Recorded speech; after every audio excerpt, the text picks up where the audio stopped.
Olá, turma. Vamos fazer, então, um estudo comparado dos vertebrados. Quando a gente fala desses animais, a gente está falando do grupo de animais que, em conjunto, formam o filo Chordata, que é o filo dos cordados. E neles, a gente vai encontrar os peixes, os répteis, as aves, os anfíbios e os mamíferos.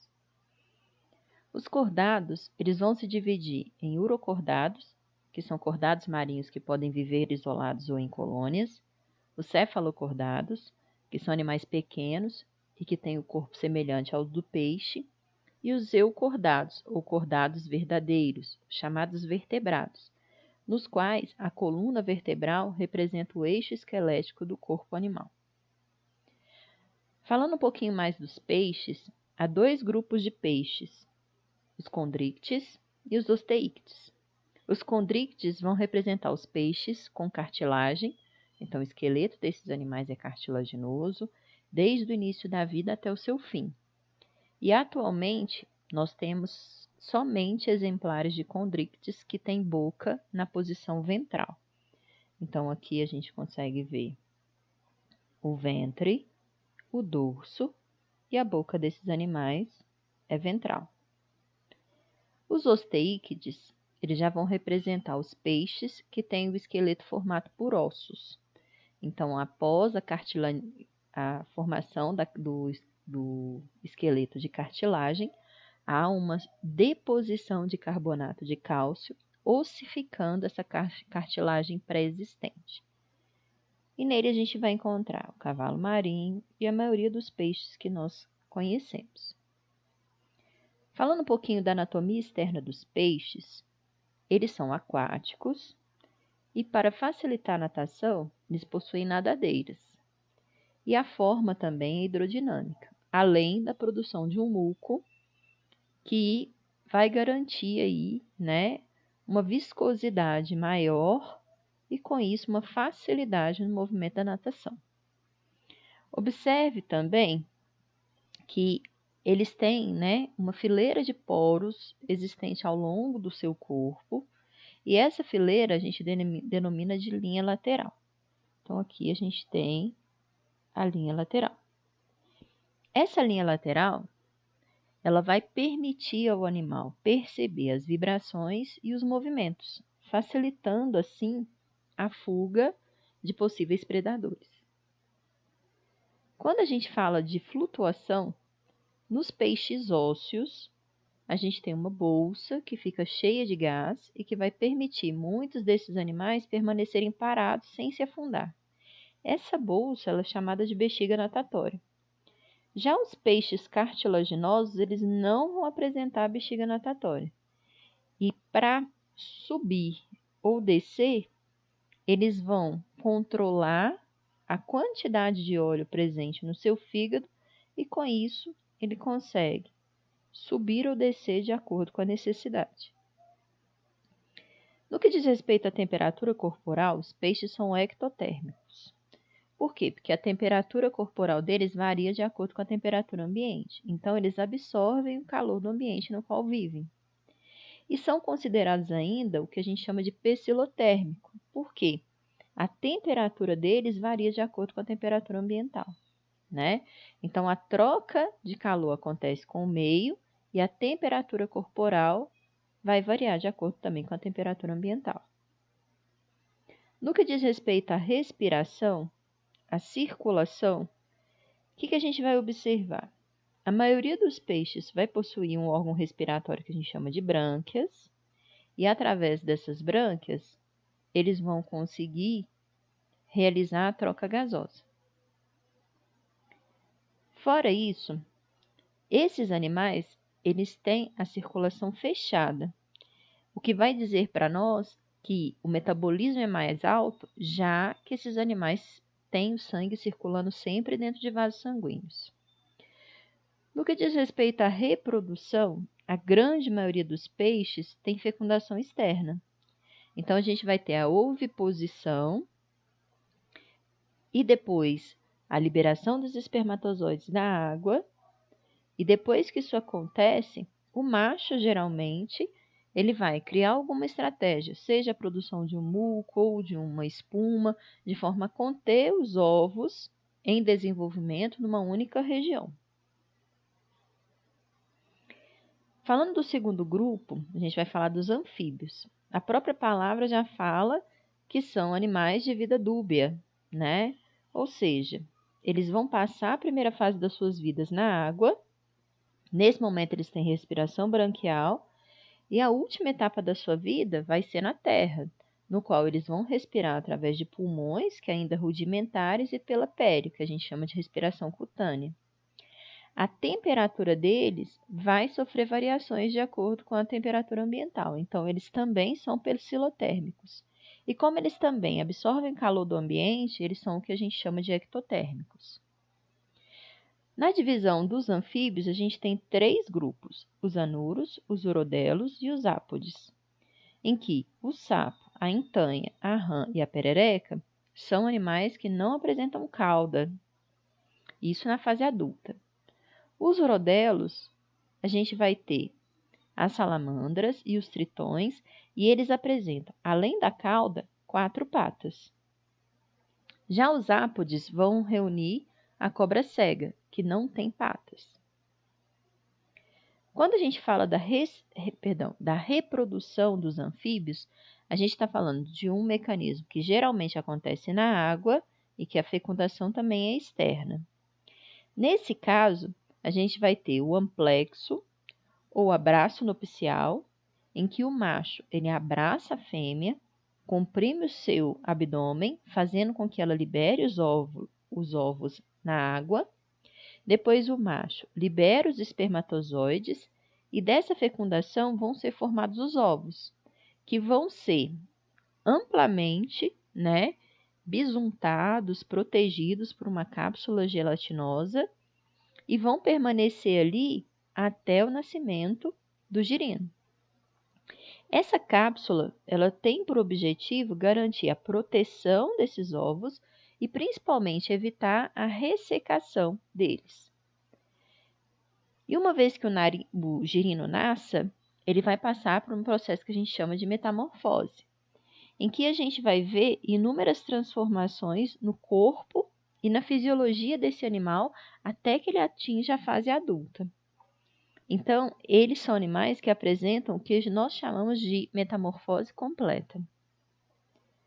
Falando agora do primeiro grupo, que efetivamente conquistou o ambiente terrestre, a gente vai falar dos répteis. E quando a gente compara os répteis com os anfíbios, a gente vai ver inúmeras inovações, sinapomorfias, que vão dizer aí do seu sucesso adaptativo. A primeira delas é a pele impermeável, extremamente queratinizada, que vai proteger esse animal quando ele estiver em ambientes secos. A respiração, em definitiva, ela é pulmonar. E esse pulmão, ele já é eficiente na realização da sua função. O ovo desses animais é com casca. E essa casca, ela, ao mesmo tempo que protege esse ovo, que impede a desidratação para o meio, ela também vai servir como fonte de nutrição para o embrião. Haja vista que, à medida que ele tem a calcificação do seu esqueleto, boa parte desse cálcio é advindo da própria estrutura da casca. Eles usam o calor do ambiente para manter a sua temperatura corporal, sendo assim, eles são ectotérmicos, e a temperatura corporal deles também varia de acordo com a temperatura ambiente. No que diz respeito à reprodução, a gente vai ver que a reprodução é necessariamente sexuada. Existem 2 sexos distintos, então eles são dioicos, e a fecundação agora é interna. Esses animais podem ser ovíparos, nesse caso eles vão botar ovos que vão eclodir fora do corpo da mãe, e o exemplo mais clássico são as tartarugas. Existem também os vivíparos, em que o embrião ele vai se desenvolver dentro do corpo da mãe. Isso demonstra um maior cuidado parental, é o caso das serpentes marinhas. E existem também os ovovivíparos, que os ovos vão ficar retidos por um tempo no corpo materno, até que os filhotes nasçam E aí, geralmente, os ovos eles são liberados para o ambiente muito próximo da eclosão. É o caso das serpentes e dos lagartos. Quando a gente fala dos ofídeos, que é um grupo específico dentro dos répteis, a gente está lidando com animais que são perigosos, porque eles produzem, né, veneno ou peçonha através que podem ser liberados para o meio externo. A ação do veneno desses ofídeos, né, vai caracterizar, né, uma forte dor no local da mordida e pode causar tanto a necrose, como também podem afetar o sistema nervoso do indivíduo. Então, a gente classifica o veneno dos ofídeos em 2 grupos: os que são capazes de causar necrose e aqueles que são capazes de causar, né, de atuar diretamente no sistema nervoso do indivíduo, muitas vezes comprometendo tanto a sua circulação quanto o seu sistema respiratório. E como que a gente deve proceder num caso de mordida, né, de uma serpente que seja peçonhenta? Nesse caso, primeira coisa, a vítima ela deve ser imobilizada. Imobilizada no sentido de que ela não deve caminhar, ela deve ser carregada. Por quê?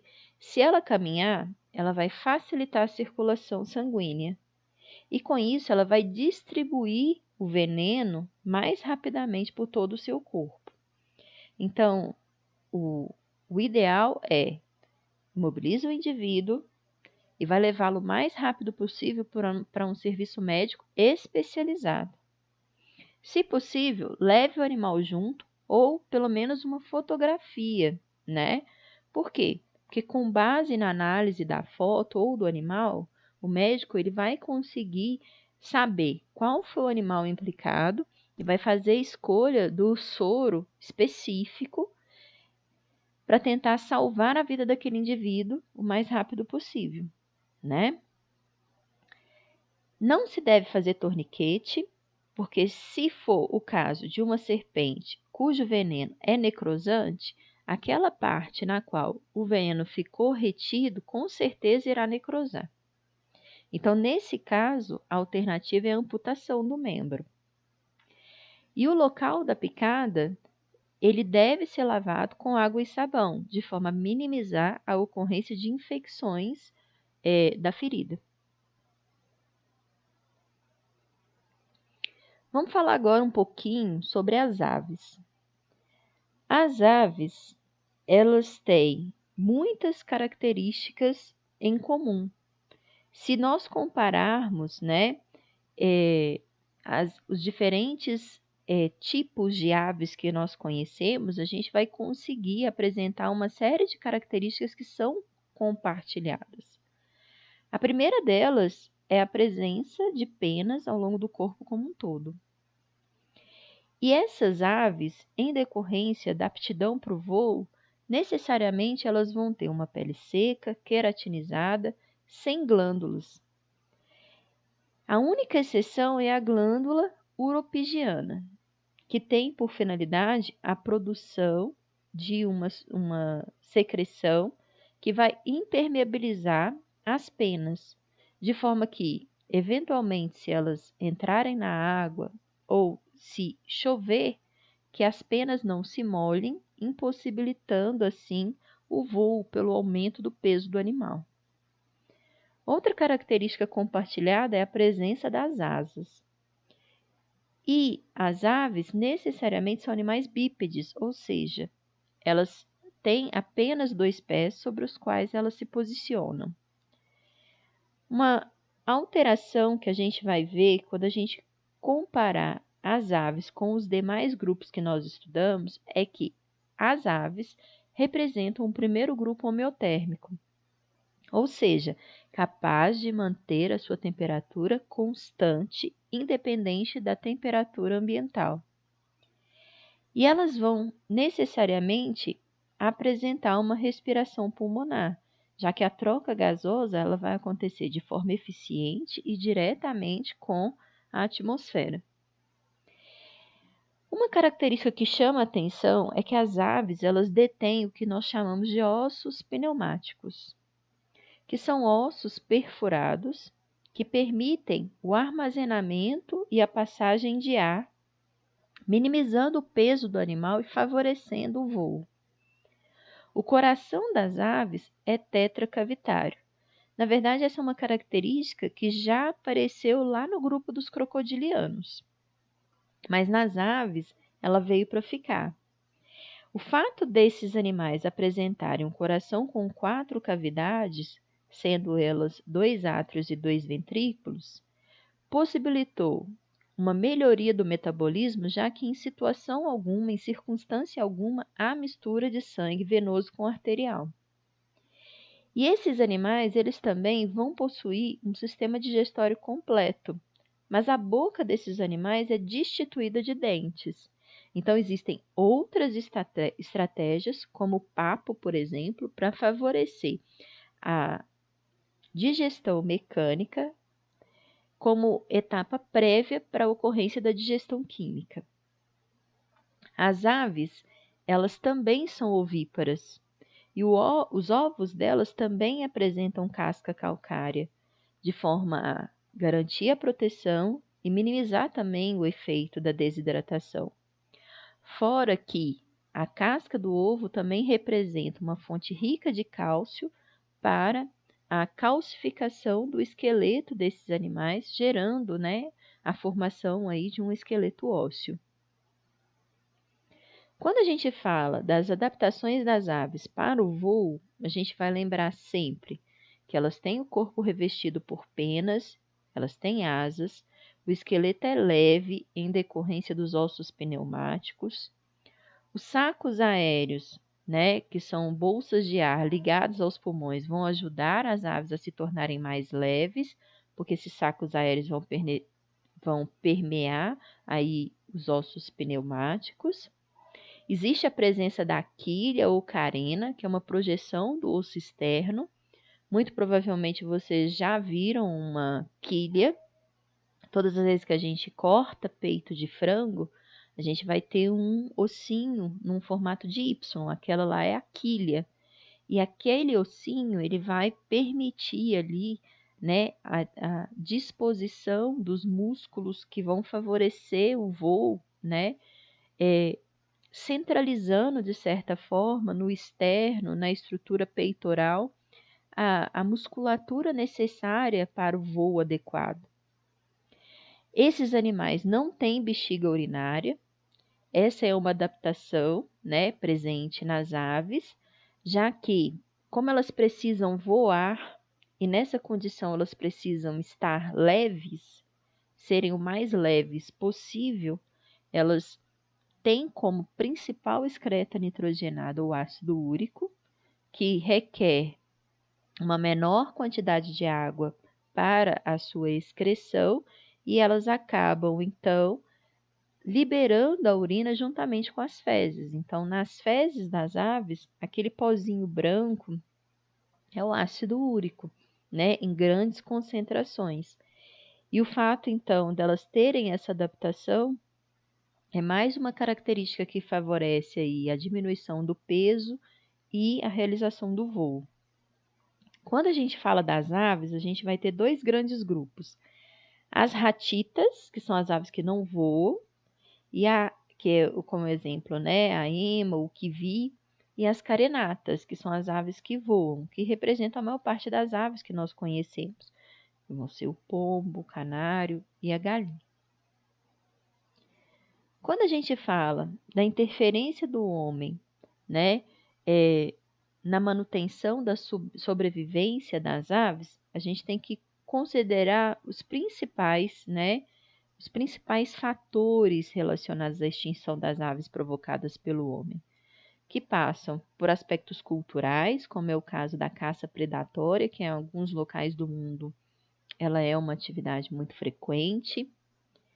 Outra característica, esses animais são extremamente territorialistas e requerem uma área para manutenção e subsistência significativa. Então, à medida que o homem invade os habitats, a gente também vê uma pressão no sentido de diminuição da biodiversidade e também da abundância.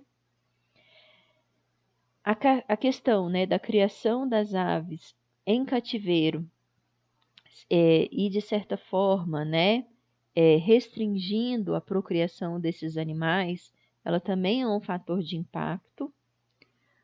O uso dos inseticidas, né, eles acabam interferindo com a formação das cascas dos ovos, que vão se tornar frágeis e, com isso, mais suscetíveis de quebra, de infecção e, consequentemente, morte do embrião em desenvolvimento. E o uso das penas também para ornamentação, né, é um fator que contribuiu significativamente para a extinção das aves. Haja vista, né, que existem filmes que abordam essa temática, incluindo o filme Rio, né, que faz uma crítica tanto à criação em cativeiro, tanto à utilização das penas para ornamentação nos carnavais. E só para a gente finalizar esse assunto, né, o ser humano, de fato, é a única espécie que intervém no ambiente de maneira a desequilibrá-lo. E a gente tem notado que isso tem acontecido numa proporção cada vez maior. E muitas vezes a gente discute problemas ambientais que não necessariamente vão discutir no impacto que a ação humana tem na subsistência de outros seres. Mesmo quando a gente fala de seres que são extremamente adaptados, como é o caso das aves, né, e também dos mamíferos, e essas questões elas precisam cada vez mais ser repensadas. Falando agora do grupo dos mamíferos, dentre as sinapomorfias a gente vai citar a presença de glândulas mamárias, a presença de pelos e também, muitas vezes, esses animais eles vão apresentar uma camada de gordura sob a pele que vai atuar como isolante térmico, favorecendo a manutenção da homeotermia, já que aves e mamíferos são animais capazes de manter a sua temperatura corporal constante, independente da temperatura ambiental. Quando a gente fala das glândulas sudoríparas e das glândulas sebáceas, a gente também está falando de fatores que são extremamente importantes. Isso porque as glândulas sudoríparas, elas vão ser responsáveis pela liberação do suor, né, que na verdade vai contribuir imensamente para a manutenção da temperatura corporal desses animais. Então, todas as vezes que em decorrência de uma atividade metabólica, ao aumento da temperatura corporal dos mamíferos, existe uma tendência desse calor excessivo ser transferido para a molécula de água, em decorrência do seu alto calor específico, do seu calor de vaporização. E uma vez que esse calor é repassado para a molécula de água, ela vai ser perdida sob a forma de suor, garantindo assim a regulação da temperatura corporal desses animais. A glândula sebácea, ela também é extremamente importante porque ela gera o sebo, e o sebo, uma vez produzido, ele vai ser liberado para a pele, favorecendo assim, né, a impermeabilização da pele e a manutenção de pelos macios e flexíveis. Esses animais necessariamente também apresentam a respiração pulmonar. A sua circulação é fechada, o coração tem 2 átrios e 2 ventrículos, não há mistura sanguínea, favorecendo aí um aumento do metabolismo. E a homeotermia, né, a gente já falou, haja vista que esses animais, eles têm a capacidade de manutenção da temperatura corporal de maneira independente, então parte do ATP gerado na quebra da molécula da glicose, na verdade, ele é convertido na transformação de calor. E esses animais são endotérmicos, né? Porque eles vão garantir, né, a obtenção de calor a partir do seu próprio metabolismo, não da influência ambiental. No que diz respeito à reprodução, né, a grande maioria dos mamíferos tem a reprodução sexuada, a fecundação interna e eles são vivíparos. Nesse caso, esses animais eles vão garantir o desenvolvimento do seu feto no interior do corpo materno. Mas para toda regra existem exceções. Quando a gente fala de mamíferos, a gente tem o grupo dos prototérios, que são mamíferos primitivos, e nesse caso são ovíparos. É o caso do ornitorrinco e da equidna, que são animais naturais da Austrália e da Nova Guiné, em que, nesse caso, mediante a fecundação, a mãe ovipõe e o desenvolvimento desse filhote vai acontecer fora do corpo materno. Um segundo grupo de mamíferos é o grupo dos marsupiais. Quem são os marsupiais?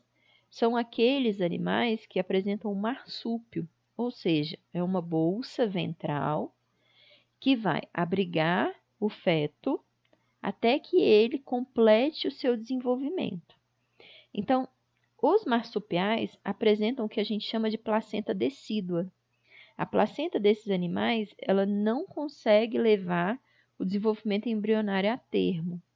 Então, nascem filhotes prematuros, a mãe coloca esses filhotes no marsúpio, lá eles estão protegidos, de certa forma, tanto da predação quanto de fatores externos, e eles vão permanecer mamando até o final do desenvolvimento embrionário.